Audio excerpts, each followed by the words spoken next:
Mwanza, maarufu kwa jina la Rock City, ni mkoa wenye historia na tamaduni za kipekee na ni moja ya maeneo muhimu ya kiuchumi na kijamii nchini Tanzania.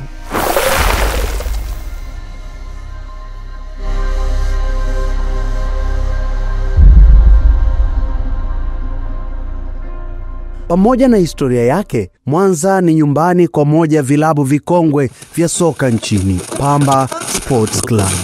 Asante sana studio, tuko katika uwanja wa CCM Kirumba jijini Mwanza. Ikiwa leo basi wenyeji Pamba wana TP Lindanda wanashuka dimbani katika mchezo wa ligi kuu soka Tanzania bara kuwania pointi 3 muhimu. Golikipa ni Madata Lubigisa, anasaidiwa na walinzi David Mwakalebela upande wa kulia, kushoto ni Abdallah Bori. George Masatu anacheza nambari 4 na nambari 5 ni Rashid Abdallah. Nambari 6 ni Harufani Ngasa. Msonga Rashid anacheza nambari 7. Nambari 8 ni Rajabu Risasi. Kitwana Selemani anacheza nambari 9. Hamza Mponda nambari 10 na Ali Bushiri nambari 11. Hicho ndicho kikosi cha timu ya Pamba kinachoshuka dimbani hii leo kuwania pointi 3 muhimu. Mwanza, awali kijulikana kama Lake Province wakati ukoloni wa Mwingereza, ilikuwa chini ya usimamizi wa Provincial Commissioner Warden kabla ya uhuru. Baada ya uhuru mwaka 1961, mkoa huu ulikabidhiwa kwa ndugu Richard Wambura na mwaka 1963 ukaanzishwa rasmi ukiwa na wilaya 4 ambazo ni Ukerewe, Geita, Mwanza na Kwimba. Leo mkoa wa Mwanza unapakana na mikoa ya Geita, Shinyanga, Simiyu na Mara, na huku ukipendelewa na rasilimali kubwa ya Ziwa Victoria kwa upande wa kaskazini.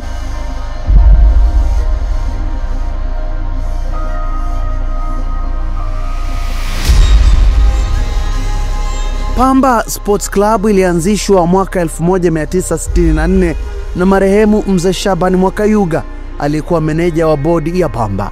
Lengo kuu lilikuwa kuhamasisha wafanyakazi wa bodi hiyo kushiriki katika michezo na kuendeleza vipaji vya vijana kupitia soka na netiboli. Wazo hili liliungwa mkono na wadau wengine muhimu, wakiwamo Shabani Mwakayuga, Julius Mabula, George Mpondela na jina la utani ni Casto. Hata mbunge wa sasa wa Ilemela, Mheshimiwa Angelina Mabula, alikuwa mchezaji wa timu ya netiboli ya Pamba.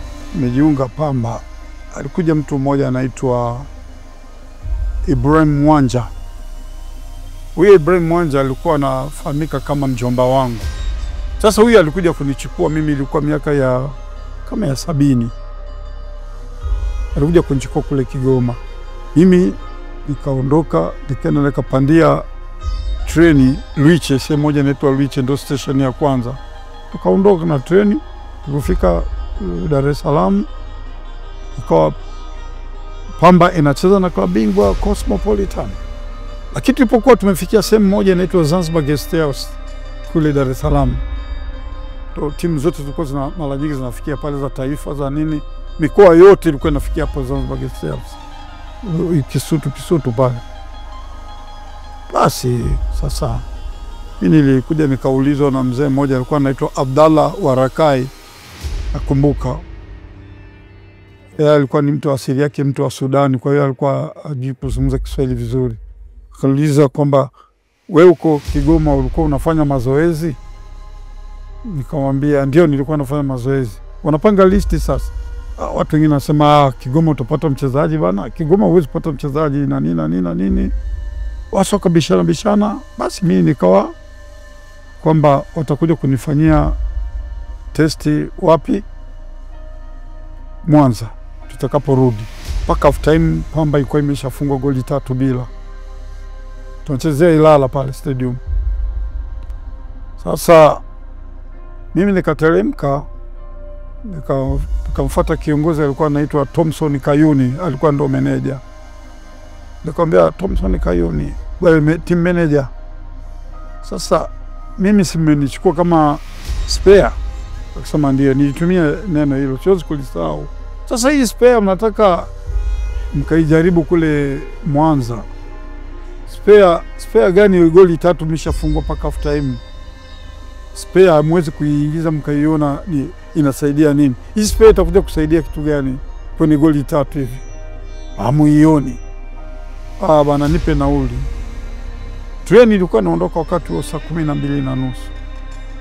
Nipe nauli mimi nirudi. Wakasema tulikupa 350 wewe. Tulimpa huyu Ibrahim Mwanja akupe. Nikamwambia hapana. Hakunipa. Mwiteni si huyu hapo. Yeye alikuwa anacheza mpira wakati. Alipokuja yule bwana akatoa macho tu akasema itakuwa kazi jioni hatulali. Hizo hela naona kama kala huyu jamaa. Akasema basi bana mzee wewe nenda tutaangalia swala lako. Nikamwambia mnipe langu mapema ni white train nipande treni mimi saa 12:30 niende Kigoma nirudi. Sasa mtu nyuma akaanza kusema sasa kama meneja Shabani Mwakayugwa ametoa hela zake alafu sisi tusipomchukua huyu itakuwaje? Itakuwa ovyo. Basi sio alizungumza nini, ikawa mimi lazima waniingize kwenye bado kama dakika 5 mpira kuisha au 20 ili waone tu jinsi gani. Basi ikabakia kama bado dakika kama 20 hivi. Basi kacheza ikatokea faulo kama mita kama 70 na kitu hivi karibu na katikati. Mimi nikamfuata yule bwana George Steven, tukamwambia naomba piga maki. Mimi nilikuwa napiga sana hii mipira ya faulo ya dead ball. Basi akaniruhusu yule bwana. Basi nilinyoosha. Mungu alitaka tu kwamba ufalme wake na yeye upitie kupitia kwangu. Nilipiga ikawa 3-1. Tukacheza kama dakika ngapi ikatokea faulo tena. Sasa ikawa imesogea kidogo kama hatua 10 na kitu, kama 17 hivi. Basi nikapiga 2. Unaona? Bado kama dakika 5 mpira kuisha. Wale walicheza rafu sana. Kwa penalty. Mimi nikamfuata yule George Steven captain, nikamwambia nasemaje bana? Sasa leo siku ya leo ndio inakuwa ya kwako bana wewe. Siku ya leo ndio inakuwa ya kwako. Lakini rohoni mwangu mimi Guinness for power nikasema leo naua. Maana mimi nilikuwa na nguvu sana, ndio maana ya kuitwa Guinness for power. Sasa hatua 12 wakaniambia nipige penalty pale, moyoni nikasema naua. Na zamani sisi tulikuwa ukipiga mara nyingi upigi siu sana unamlenga goalkeeper. Goalkeeper mwenyewe unaona tu ana kazi make,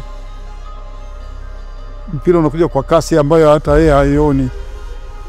Basi nilipiga goli, nikafunga goli la 3, nikachana na nyavu kipindi hicho. Nikaumia hapo. Hapa nikachoma sindano, ndio tunacheza na Sunderland sasa Simba.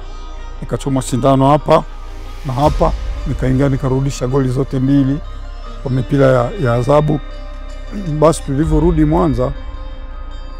Mwanza, meneja Shabani Mwakayugwa mimi nikamuaga bana, nimeondoka, nimeacha mama yangu anaumwa na nini, acha nenda. Akasema basi wewe nenda, tutafutia nafasi yako ya kazi baadaye, wewe ikishakuwa tayari utakuja.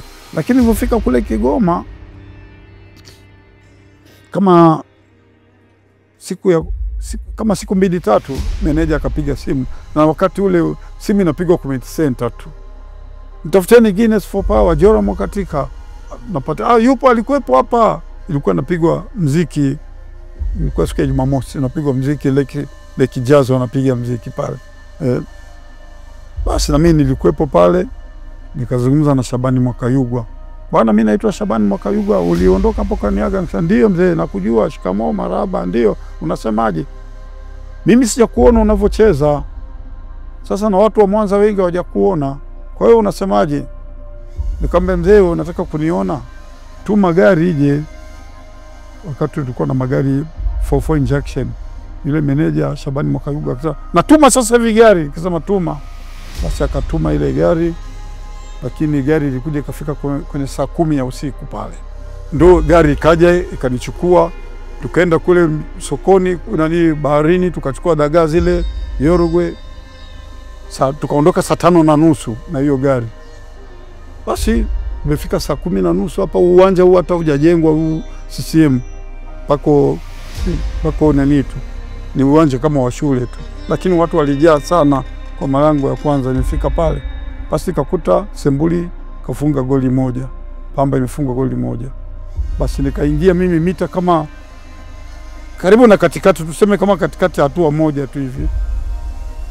Kutokea faulo pale, basi nikaingia mimi. Nikapiga shuti kali sana, ikawa 1-1. Watu waliingia pale wakafanya vurugu sana, watu hawatoka sawa, tujawahi kuona vitu kama hivi. Yeye mwao Kigoma yule, sijui nini na nini. Askari wakaziwia watu, haikuwezekana. Basi ikawa mechi imeishia 1-1. Hatukucheza tena na Mwatex. Kawa nimejiunga rasmi sasa kwamba sasa wewe tusimwache wewe, ndio nikaajiriwa na Pamba.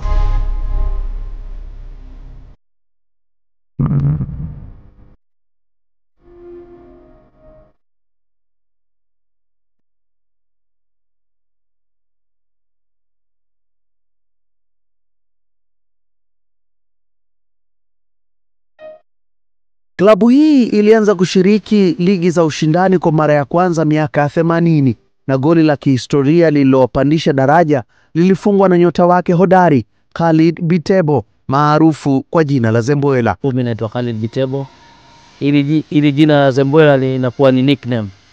Na nickname hiyo alinipa mtangazaji, sasa hivi ni mkurugenzi wa mawasiliano ya Rais Zanzibar Charles Hilary, ndio alinipa. Na wakati huo alinipa wakati tunacheza michezo ya Taifa Cup. Unajua michezo ya Taifa Cup zamani ndio ilikuwa na nguvu. Kwenye mwaka 72 nilikuwa nachezea klabu moja hapa, ilikuwa inaitwa STC, State Trading Corporation. Baadaye ikawa RTC, lakini mimi sikufika kwenye RTC. Ile STC ndio nilikuwa naichezea hapa. Na ilikuwa ni klabu ambayo ni ya wafanyakazi wa shirika lile la biashara la taifa kwa mkoa wa Mwanza. Kwa ilikuwa na timu nzuri sana. Tulikuwa na wachezaji wazuri pale, na namkumbuka Idi Kibonye alikuwa anachezea Cosmopolitan, tulikuwa naye pale. Tulikuwa na Kesi Manangu, tulikuwa naye pale. Hao wachezaji wote walikuwa Coast hao. Wachezaji wazuri kabisa. Idi Mshangama ambaye sasa hivi yuko TFF pale, alikuwa goalkeeper mzuri na baadaye akawa kocha wetu. Kwa hiyo nilikuchezea kwa timu ile kwa msimu mmoja tu. Pamba wakaniona pamoja na Idi Kibonye, wakatuchukua Pamba. Kwa hiyo tukajiunga na Pamba. Na wakati huo unajua taaluma zaidi, ukiwa na taaluma ya mpira unapata ajira. Kwa hiyo nikapata ajira Pamba. Kwa hiyo nikajiunga na Pamba mwaka 74. Wakati huo ilikuwa imetoka kwenye bodi ya Pamba, ikaja kwenye kutafsiriwa kwenye mamlaka ya Pamba Tanzania. Kwa hiyo ndio tukapata ajira sisi, tukaendelea na mpira na ajira. Kazi tunafanya na tunacheza mpira. Tulikuwa na manager ambaye alikuwa anapenda sana mpira sana tena. Alikuwa anaitwa Shabani Mwakayugwa. Sasa hivi ni marehemu, Mwenyezi Mungu amrehemu. Kwao ilikuwa ni sehemu za Iringa. Yeye alikuwa anapenda sana mpira. Kwa hiyo alichukua wachezaji kutoka sehemu mbalimbali.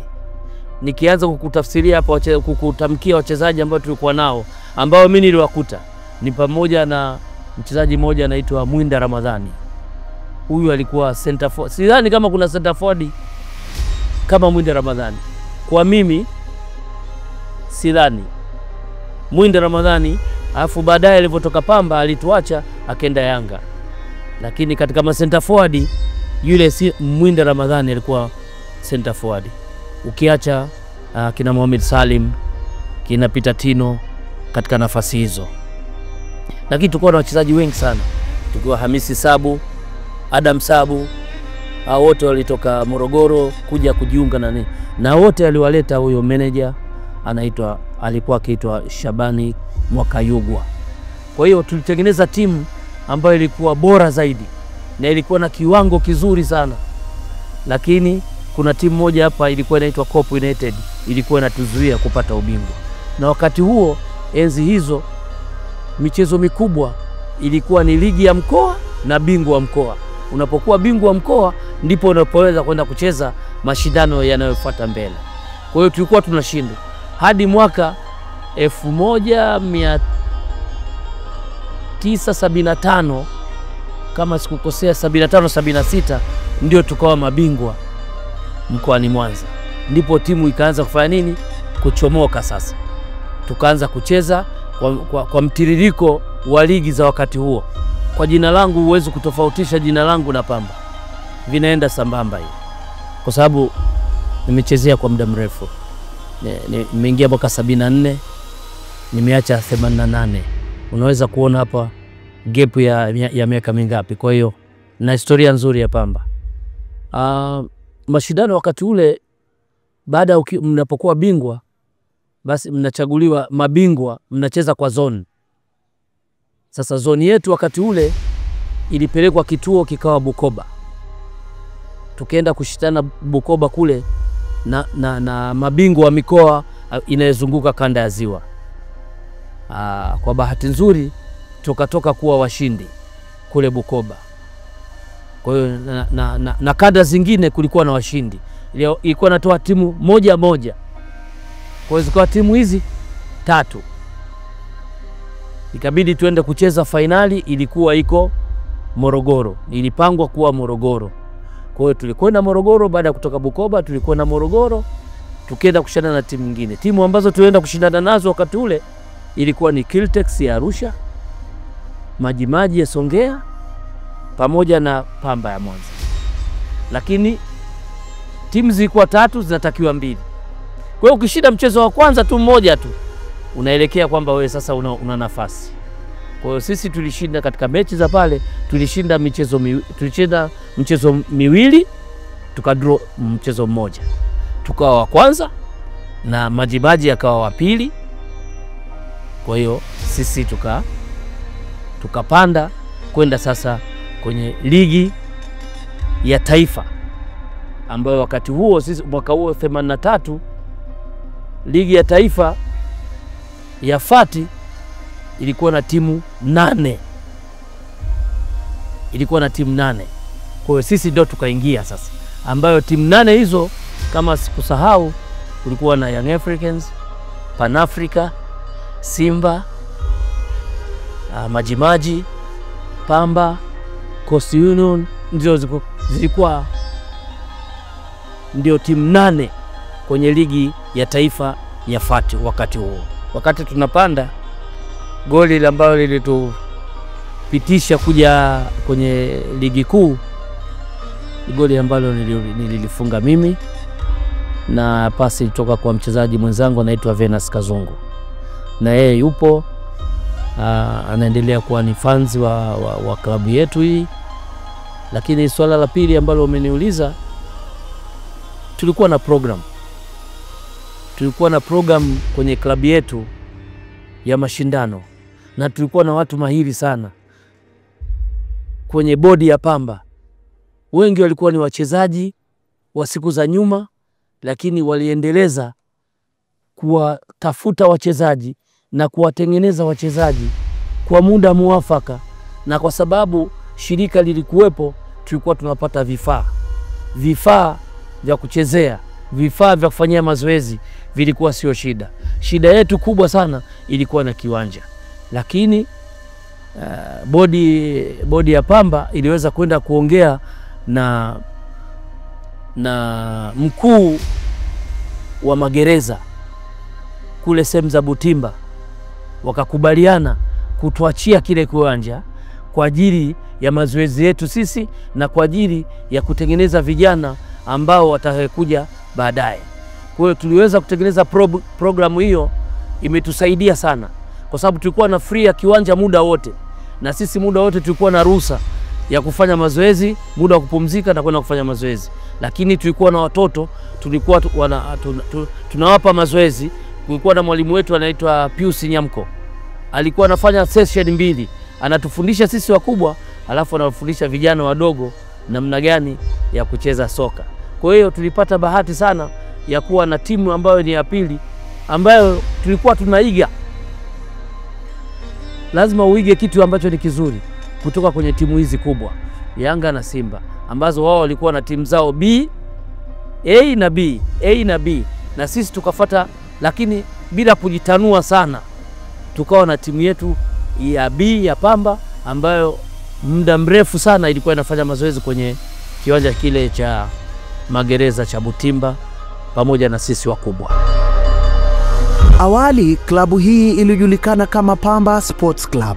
Klabu hii ilikuwa katika mioyo ya mashabiki wengi wa soka mkoani Mwanza, na ndio ilikuwa klabu kioo katika mkoa kwenye utambulisho wake uliozoeleka kuitwa Pamba ya Mwanza. Uwanja wake wa nyumbani ulikuwa ni Nyamagana, na ndipo ambapo historia nyingi kuhusu klabu hii ziliandikwa. Katika zama za zamani, Pamba ilifanikiwa kuwa timu ambayo imepata nafasi ya kucheza michezo mingi ya kimataifa ya kirafiki. Pamba ilikuwa inacheza karibuni mechi kubwa. Mechi za kirafiki zilikuwa ni chache, mechi za nje. Sisi tulikuwa tunazialika timu kutoka nje ya nchi. Kwa mfano kama vile Rwanda, tulishawaagiza mara 2. Timu moja ya Rwanda inaitwa APR, hii timu ya jeshi ya APR waisha kuja kucheza kwenye uwanja huu wa Nyamagana, na sisi waisha Twitter kwenda kucheza Kigali. Mwaka 82 tuenda kucheza Kigali kule. Tumeshaiza timu ya Gor Mahia hapa. Abaluya tumeshaenda kucheza nao. Tumeshaenda kucheza na Bandari ya Mombasa. Tumeshaenda kucheza na Abaluya wakati huo inaitwa Abaluya ile. Tumeenda kucheza nao Kenya. Kwa hiyo tulikuwa na michezo mingi. Lakini funga kazi, nataka kueleza, na nafikiri watu wengi hawaelewi. Timu ya Pamba ndio timu ya pili kucheza na timu kutoka Brazil. Unaona uwanja huu James. Tumecheza na timu ya Colorado kutoka Brazil, ambayo Colorado hiyo mpaka leo iko kwenye ligi ya Brazil. Sisi tumecheza hapa kwenye uwanja huu wa Nyamagana na timu moja inaitwa Galicia kutoka Brazil, na wametufunga hapa goli 6 hapa kwenye uwanja wa Nyamagana. Lakini tulikuwa na mwendelezo mzuri na mahusiano mazuri na timu ya Young Africans, kwa sababu hizi timu zote zilikuwa zinafika Dar kwa mgongo wa Yanga. Lakini wakifika Dar, mechi moja inachezwa Mwanza. Ni timu moja tu ambayo haikuja Mwanza, inaitwa ABC. Ilicheza na Yanga Dar es Salaam tu, haikuja. Lakini Colorado wamekuja hapa, Galicia wamekuja hapa. Kwa hiyo timu kama za kutoka Uganda zilikuwa zinakuja, timu ya benki ya Uganda tumecheza nao hapa Nyamagana. Kwa hiyo timu yetu ilipata umaarufu sana kwa kucheza na timu kubwa kubwa za nje ya nchi na nje ya majirani zetu. Uganda, Kenya, Rwanda, Burundi ndio hatukuweza kunani, lakini hizi nchi tumeweza kucheza nazo sana. Na ndio maana umeona hata leo timu ya Pamba ya sasa hivi wanafuata ile CV ya kwetu.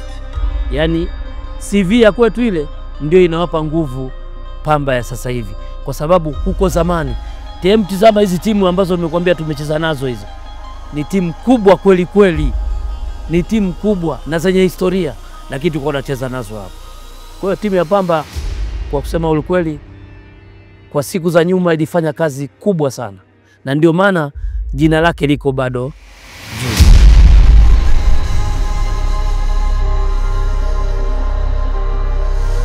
Majina ya utani ya klabu hii ni TP Lindanda na Wanakawe Kamo. Nini maana ya haya majina? Ni kweli kabisa, hiyo TP Lindanda ni lazima niseme aliyelianzisha ni Halfan Ngasa, kwa sababu zamani sisi hapa Afrika tulikuwa tunajua bendi kubwa yote kuliko zote ilikuwa ni OK Jazz. TPOK Jazz. Na TPOK Jazz maana yake ni timu kubwa kuliko zote pale Kinshasa. Na sisi kanda ya Ziwa tulikuwa ni timu, sisi ndio kubwa kuliko zote. Na sisi badala ya kujiita OK Jazz, sisi tukajiita TP Lindanda. Yaani sisi ni wakubwa zaidi kwenye mpira. Hilo ndio la kwanza hilo. Na hili la pili Kawekamo alikuja muumini wa madhehebu ya Kikatoliki. Papa John, nafikiri John Paul ndio alikuja hivyo. Kwa sababu kumuenzi na sisi ndio wakubwa wa mji, akapewa tukatoa jina hilo la Kawekamo. Kwa sababu alifikia Kawekamo na timu yenyewe iko nani wilaya nani, basi tukawa tumeenzi kwa hilo mpaka leo hii. Lilikuja lingine Batarokota Benyewe, alikuja Mkongomani na yeye kwa jina lake lile ikawa Batarokota Benyewe Kunyavu, ndio alikuwa nani Mafyekele. Kwa hiyo haya majina ndio nayakumbuka sana, ndio alikuwa amebuma sana mpaka leo unasikia Batarokota Benyewe, ndio huyo bwana ndio aliliweka hilo jina lake. Katika harakati za kupanda daraja na kushiriki katika ngazi ya juu kabisa ya ligi kuu ya Tanzania bara, haikuwa rahisi kwenye njia walizopita mpaka kukamilisha hilo kutokea. Kwa kweli katika uchezaji wangu, kitu ambacho nilikipitia kwa kipindi kilikuwa ni kigumu sana nyakati zile tunaingia. Kwa sababu wakati tunaingia sisi vijana ambao tulikuwa tumeleta wageni, ilikuwa ni kama ni wachezaji 4. Nikiwemo mimi Venus, Alpani Ngasa, Abdalla Boli na Remao Mkama. Hao ndio tulikuwa ndio chachu ya wachezaji ambao tuliowakuta pale. Ilikuwa ni mwaka 83. Kwa kweli tulikwenda sisi tulipita kwenye mkondo mmoja, tukaenda mkondo wa pili ambao tulikwenda Kagera kule kama wawakilishi wa mkoa, kwenda kutafuta ngazi ya kwenda kupanda. Katikule kulikuwa na timu nyingi tu kama nani akina Wile Kiangu, Maswa, dikwepo Mara, kulikuwa na timu moja inaitwa nini, timu ya National Milling, lakini na sisi tukiwepo. Lakini tulibahatika sisi tukawa wa kwanza, Biashara ikawa wa pili. Lakini kabla ya kufika hapo tulipata ugumu sana, kwa sababu ofisi ilitupa fungu dogo sana. Ilipofikia muda ikawa haina kitu kabisa, jambo ambalo sisi tulipata ugumu kwetu, kwa tunalala zaidi ya watu 3 au 4 na kuendelea, na chakula kikawa shida sana. Uongozi ulikaidi, ukasema bwana nyie rudisheni timu, sisi hatuna nguvu tena. Lakini kwenye uongozi huo walikuwepo watu wanaopenda mpira, na mmoja hapo sasa hivi ni marehemu, alikuwa anaitwa Mzee Walakai. Alikuwa anajichangisha yeye kwenye biashara zake anatuletea. Tukaenda hivyo tena kwa njaa kabisa. Tunacheza mechi ndipo tunapata hela ya kulipa guesti. Lakini alikuwepo wajanja. Unajua kila timu ina watu wajanja, ndio alikuwa anatuweka pale.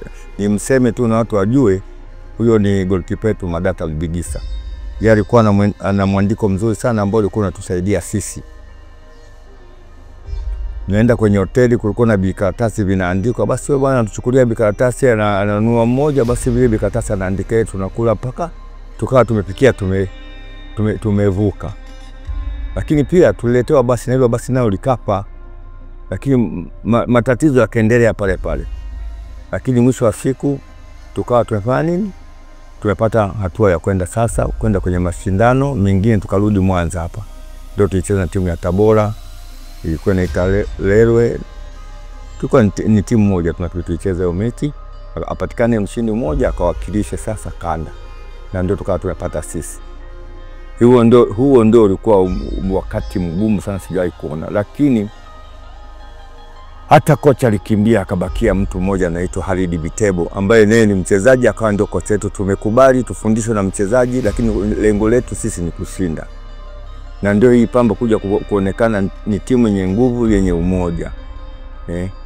Lakini tulipokwenda kule, tulikwenda Morogoro ambako tulikopandia zilikuwa ni timu 3 zinatakiwa 2. Kulikuwa na RTC na Ruvuma, ilikuwepo Kiltex ya Arusha na sisi. Na sisi tulikuwa wa kwanza ndio kupata ule ushindi wa kuwa sisi tunaingia kwenye ligi, na tuliingia kwa nguvu kabisa kwa sababu tulikuwa na machungu kabisa kwa nani. Uwanja CCM ile kupasuka ile mistari unaona kwenye mzunguko tulikuwa ni sisi. Tumecheza mechi 11. Tumetoka kama sikosei tumetoka draw 3. Pamba Jiji ilijulikana kama timu isiyokuwa na mwelekeo wa usimba wala uyanga, ikiunganisha mashabiki wote wa mkoa kutoka Simba na Yanga. Kwa maneno rahisi, Pamba ilikuwa klabu ya Cosmopolitan inayowakilisha mkoa wa Mwanza bila upendeleo wa klabu nyingine. Mtani mkubwa wa Pamba Sports Club alikuwa Cup United, lakini baada ya kupotea kwa timu hiyo, Toto African ilichukua nafasi kama mpinzani wao wa jadi. Pamba imewahi kufanikisha mambo makubwa katika historia ya soka la Tanzania. Miongoni mwa historia hizo, kutwaa ubingwa wa Muungano mwaka 1990, kushiriki mashindano ya klabu bingwa Afrika ambayo kwa sasa yanafahamika kama Ligi ya Mabingwa Afrika, na kombe la washindi ambalo baadaye liliunganishwa na kombe la CAF na kuzaliwa kwa kombe la shirikisho Afrika la sasa. Kuandika historia kwa ushindi wa jumla wa mabao 17-1 dhidi ya Ansa Belu ya Shelisheli, ambapo Fumo Felician alifunga mabao 4. Kwanza mwaka 89 nakumbuka ndio ilikuwa tunacheza finali ligi ya Muungano katika uwanja wa CCM Kirumba. Wale tulicheza na Malindi. Wakati Malindi kweli kina Noshad. Wake na Rajabu Msingida, kina Abdul Malaika. Sisi kwa tunahitaji sare tu tuchukue ubingwa. Kwa sababu hiyo mechi kwa mchezaji wote wa Pamba aliyekuwa pale, kwa kweli nadhani kila mtu aliondoka kwenda kulala nyumbani. Mimi nakumbuka siku hiyo nilifika nyumbani, nilikunywa chai tu na kulala. Tunisikishao nimevaa jezi ya Pamba mpaka asubuhi. Hiyo mechi tulifungwa goli dakika ya 82. Alifunga Abdul Malaika. Kipa alikuwa Juma Muhina. Alirusha mpira kwa Rashid Abdalla. Bahati mbaya ile alikuwa mchezaji wa Msingida akawa amenasa akasogea, ikabidi Muhina na ujanja katika kumwaka akawa amemrukia kwa penalty. Kwa tumefungwa goli 1-0. Zibaki dakika 8 sisi kwa machampioni. Mungu akatusaidia, mwaka uliofuata tukacheza mpaka ligi ya Muungano. Nakumbuka hiyo mechi zilikuwa zinachezwa, tumecheza na Sumuru Simba Zanzibar mpaka dakika ya 90, bao moja ni bila kwa bila. Kwa hiyo tukaenda hatua za matuta baada ya kuongeza dakika 30. Ndio tukawa tumewafunga goli 5-4. Maana ilikuwa piga ni kupige. Mungu akatusaidia tukachukua ubingwa wa Jamhuri ya Muungano wa Tanzania. Mwanza tulipokuwa Kifalme, tulitua na ndege ya saa 7. Lakini tukiwa angani ukiangalia uwanja umejaa, tunaona vichwa tu vya watu. Kumbuka kuna mshabiki mmoja anaitwa Mang'ombe. Alikuwa amevaa majani mwili mzima. Tulipokelewa na mkuu wa mkoa, wakati alikuwa ni Filipo Mangula. Tulitoka airport tulizungushwa Mwanza, mji mzima wa Mwanza tazunguka. Ilikuwa ni fly na yake kwa kweli. Wakati nakumbuka baada ya wachezaji tulikuwa national team, kesho yake tukarudi Dar es Salaam. Tulikuwa tumekataliwa ruhusa. Tulikuwa tunajiandaa kucheza mashindano ya kimataifa kwenda Ethiopia. Lakini ikabidi viongozi wa Pamba waombe. Tukafika tukawa tumeondoka. Pia Pamba imezalisha wachezaji wengi mahiri, na miongoni mwao wapo waliowahi kuzichezea klabu kubwa zaidi za soka nchini, Simba na Yanga za Dar es Salaam. Miongoni mwa wachezaji hao ni kama George Masatu, Hussein Masha, Juma Amir, Khalfani Ngasa, Alphonse Modesti. Hawa waliichezea klabu ya Simba, huku David Mwakalebela na Fumo Felician wakiichezea Yanga. Kwa historia ya kimataifa, yani hiyo ni kwa, naweza kusema ni kwa Tanzania, ambayo rekodi ambayo tuliweka katika mashindano ya kimataifa tulipocheza na Ansa Belu ya Shelisheli. Tulianzia kwao, tukawa tumewafunga goli 5-0.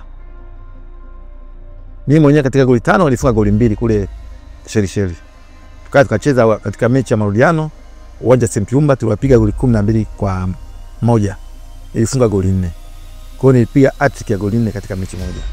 Hiyo ni historia ambayo kwangu haitakaa ifutike. Baada ya hapo tukaenda kutolewa na Al Hilal ya Misri, ambao tulianza St. Kirumba, tulitoka bila. Baada ya bila tukaenda kucheza kwao Cairo, Misri. Tulipigwa goli 5-0. Na wakati huo sisi tulikuwa tujui, kumbe wenzetu Waarabu ndio wakati huo wanatumia vyumba hivi vya spray vyumbani, ambao Tanzania ndio tuanza kujua juzi. Wenzetu wametumia siku nyingi sana. Kwa sababu hiyo mechi ilikuwa ngumu, yani unashindwa yani unakimbia hapa na pale, unashindwa kabisa. Kwa hiyo tukapigwa goli 5-0.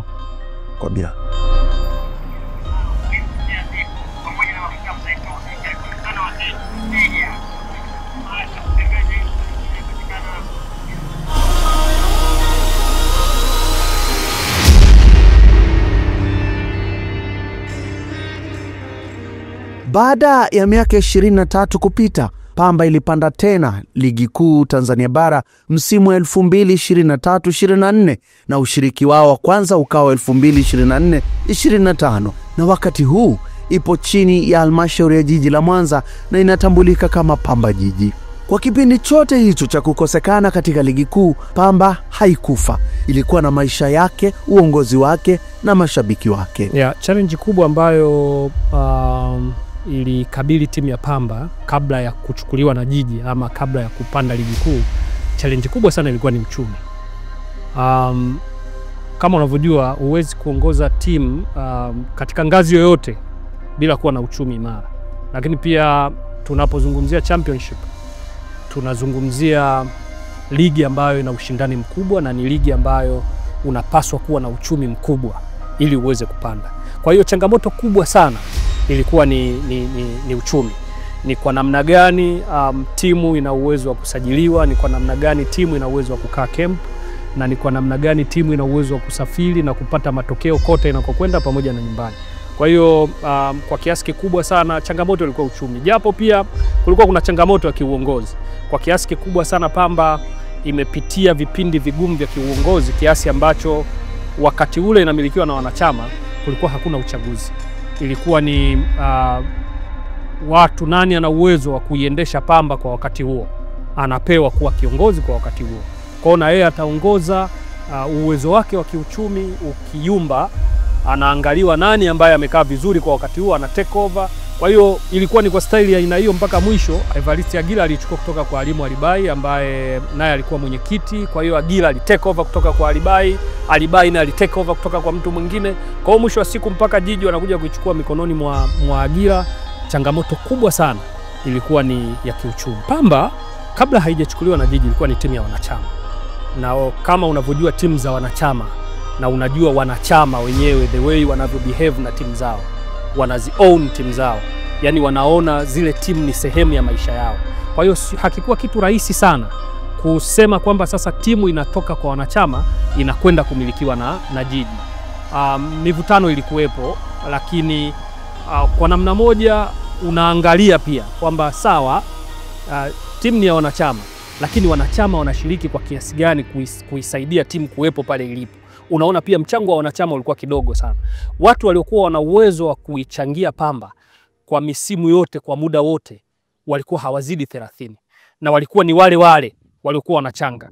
Kwa hiyo watu wengine ilikuwa ni zile tu fear of unknown, kwamba timu inakwenda jiji itakuwaje, lakini hawajui kwamba kule jiji kutakuwa na kitu gani. Lakini ukitaka kusema kwamba sisi tunabakije na nini, lakini kwa kiasi kikubwa sana watu waliokuwa wanaisimamia Pamba na kuichangia Pamba ni wachache sana. Lakini transformation kwa kiasi kikubwa sana tukubali kwamba ilifanywa na Mheshimiwa Makala. Mheshimiwa Makala alifanya research yake, akagundua kwamba timu ya Pamba baada ya kuachwa na bodi ya Pamba ilipelekwa mkoani, na mkoani walishindwa kuiendesha, wakairudisha kwa wananchi. Kwa hiyo kimsingi ni kwamba katika kinyaraka timu ya Pamba ilikuwa chini ya ofisi ya mkuu wa mkoa. Kwa hiyo mkuu wa mkoa alichokifanya ni kulegalize sasa, kwa sababu kimakaratasi yeye ndo alikuwa mmiliki wa timu. Kwa hiyo kilichofanyika ni kwamba yeye sasa kuichukua timu na kuipeleka jiji. Haikuwa rahisi sana kwa sababu bado pia hata jiji kule haikuwa rahisi. Pamba imeingia katikati ya tayari budget ya jiji ilishapangwa. Imeingia katikati ya mwaka wa budget. Kwa hiyo ilibidi jiji sasa wao wajitengeneze kwa namna ya kuipokea Pamba. Na hapa kwa kipekee sana mimi ni mpongezi alikuwa mkurugenzi wa jiji la Mwanza Aaron Kaguru Mjuli, ambaye alisimamia hili zoezi kwa nguvu zake zote na kwa uwezo wake wote kuhakikisha kabisa kwamba Pamba inaingia jiji, inamilikiwa na jiji, lakini akishirikiana na madiwani wa halmashauri ya jiji la Mwanza wakakubali kuipokea Pamba, japo ilikuwa tayari mwaka wa budget imeshapangwa, lakini walikubali kuipokea kwa ugumu. Hivyo waliiendesha kwa ugumu, na mwisho wa siku tunaona mafanikio yake, wakafanikiwa kuipandisha.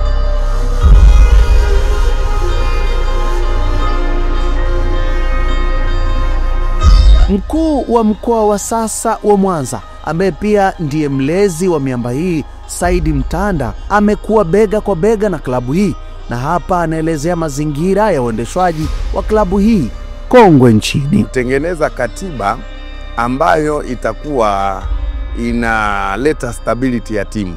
Lakini mimi ni mtaalamu wa masuala ya katiba, lakini si mtaalamu wa sheria za katiba. Ni mtaalamu wa katiba kwa sababu nakumbuka wakati fulani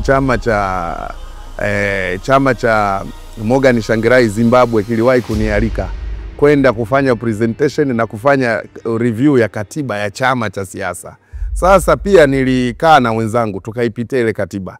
Tukaona miongoni mwa maeneo yanayopelekea hivi vilabu kuingia mitafaruku, mianya inatokea kwenye katiba.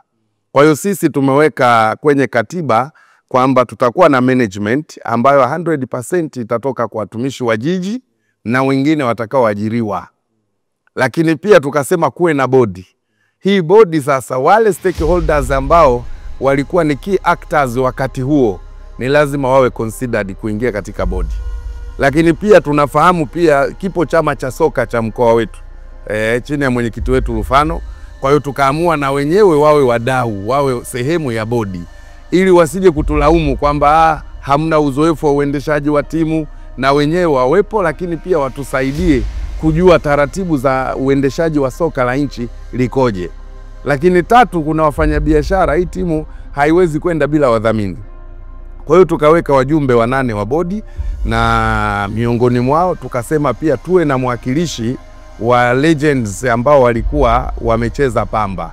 Kwa hiyo tuna wajumbe wa bodi, yani sifa mojawapo kama ni legend wa Pamba au Pamba veteran, wamekaa wenyewe wakatuambia sisi mwakilishi wetu atakuwa fulani.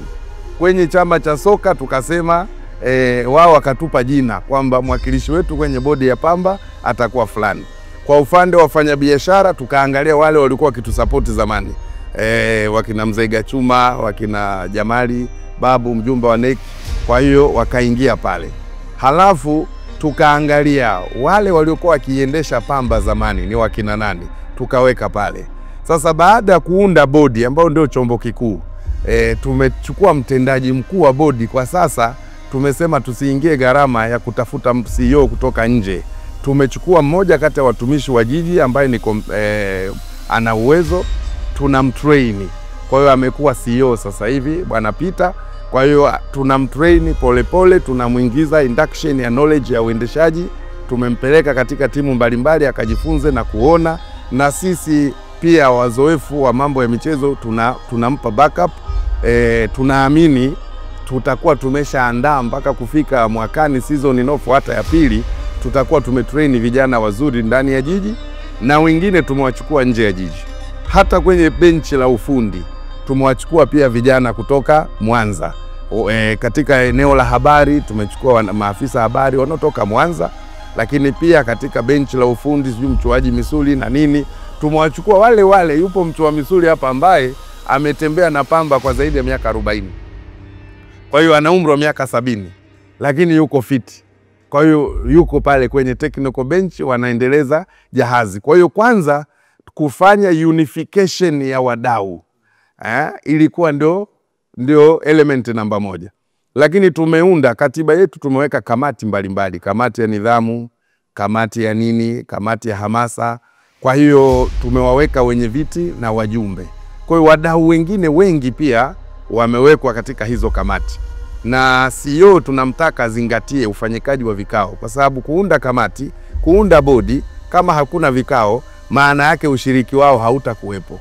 Kwa hiyo sisi tumemtaka CEO kuhakikisha kwamba vikao vya bodi vinaitwa, vikao vya management vinakaa, Lakini kumbuka hii timu kwa sababu ni ya jiji, mwenyekiti wa klabu ni naibu meya, na yeye huwa anaenda na timu maeneo mbalimbali. Yeye huwa ndo anaongoza vikao vya management chini ya CEO.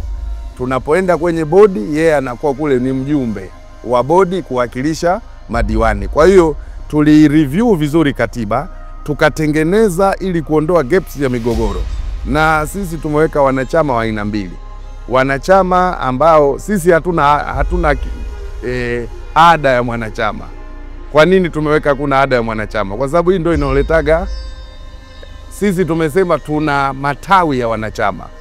Matawi ya nje ya Mwanza, watu wa Dar es Salaam wana tawi lao. Nafikiri unaona Pamba ikicheza, unaona washabiki wengi kwa sababu tuna uongozi wa tawi la Pamba Dar es Salaam. Tuna uongozi wa Pamba hapa Mwanza. Tuna matawi kama 2 matatu. Kwa hiyo yale matawi wanachagua kiongozi wao, mwenyekiti wa matawi, na yeye anakuwa included katika leadership ya Pamba. Kwa hiyo wanachama wakiwa na maoni wakae huko huko, wawape wa viongozi wao, walete kwenye vikao vyetu halali. Kwa hiyo kwa kufanya hivyo hatukusanyi sisi ada. Mwanachama ni hiari kulipa, akitaka kutoa fedha kuchangia klabu ni hiari. Kwa msingi huo pia kwa sasa hatuna kadi za wanachama, kwa sababu tukishayafanya hayo wataanza kudai mikutano mikuu siju na dini na nini. Kwa hiyo katiba yetu sisi bana, hii ni timu ya serikali, tunao wanachama tunaowatambua, tumewaincorporate, lakini tumeweka limitation ili kuavoid migogoro.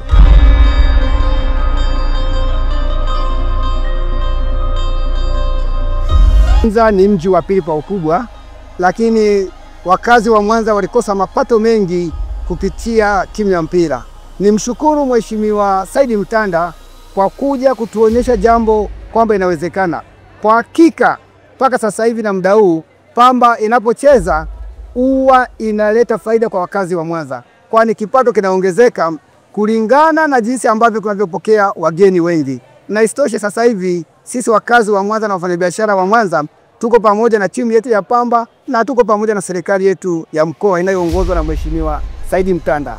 Kupitia Pamba Jiji, vivutio vingi vya utalii vinatambulishwa kama ambavyo mkuu wa mkoa anatueleza. Kwanza hata ukiangalia jezi yetu sisi ina Bismarck kwa mbali. Ni tulipata designer mzuri. Kwa hiyo jezi zetu ukiziangalia zina nembo ya Mwanza ambao ni Bismarck. Lakini pia hata kwenye basi letu ukiangalia tumelipamba Bismarck. Kwa nini? Kwa sababu Bismarck Rock na The Rock City ni kwa sababu ya hii miamba ambayo inapatikana hapa Mwanza. Kwa hiyo sisi tunautangaza mkoa wetu, tunatangaza vivutio vyetu, lakini pia huwa tunawaambia timu zinaweza zikaja hapa, zikaweka kambi, zikapata pia nafasi ya kwenda hata katika kisiwa cha Saanane kuangalia, kuna wanyama wengi tu hapo na ni dakika 5 kutoka hapa katika refreshment.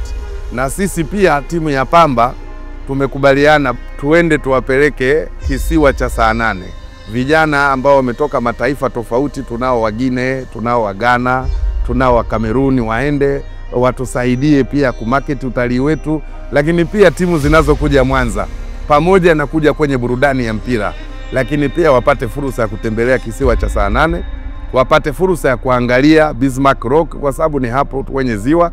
Lakini sasa tunakuja na product nyingine, tutakuwa na michezo ya dau ndani ya ziwa. Kwa hiyo tunataka mashindano ya kuendesha dau au mtumbwi kwa haraka.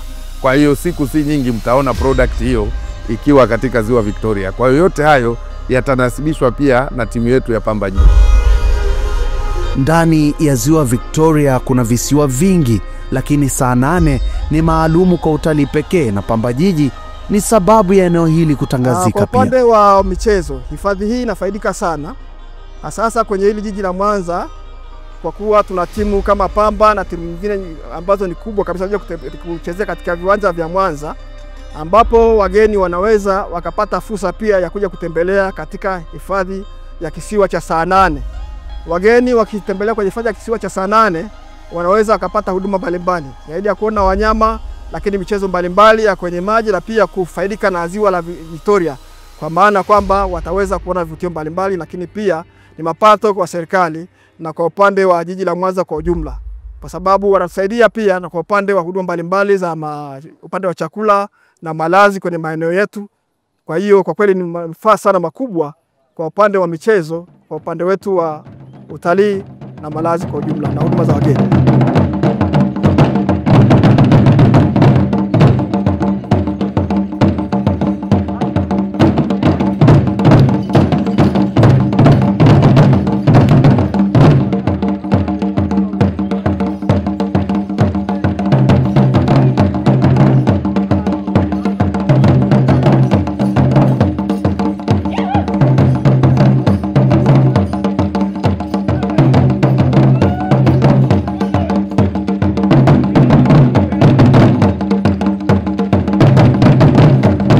Hii ni hadithi ya Pamba Sports Club. Zaidi ya klabu ya mpira, ni sehemu ya historia na utamaduni wa Rock City.